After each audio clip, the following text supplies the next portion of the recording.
السلام علیکم دوستو، آج کا ہمارا پہلا سوال ہے قربانی کس نبی کی عظیم سنت ہے؟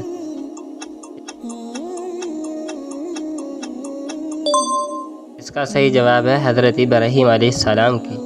اگلا سوال ہے قربانی کا سب سے اہم مقصد کیا ہے؟ اس کا صحیح جواب ہے اللہ کی رضا حاصل کرنا۔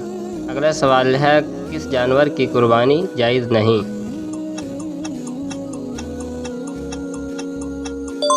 اس کا صحیح جواب ہے اندھا، بیمار یا لنگڑا۔ اگلا سوال ہے قربانی کتنے دن تک کی جا سکتی ہے؟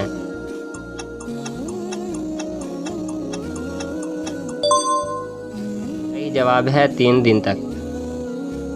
اگلا سوال ہے قربانی کا گوشت کتنے حصوں میں تقسیم کرنا بہتر ہے؟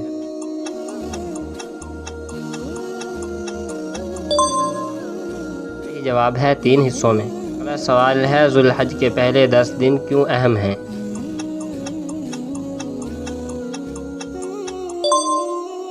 اس کا صحیح جواب ہے یہ سب سے افضل دن ہے۔ اگلا سوال ہے قربانی کرنے والے کو ذو الحجہ میں کیا نہیں کاٹنا چاہیے؟ اس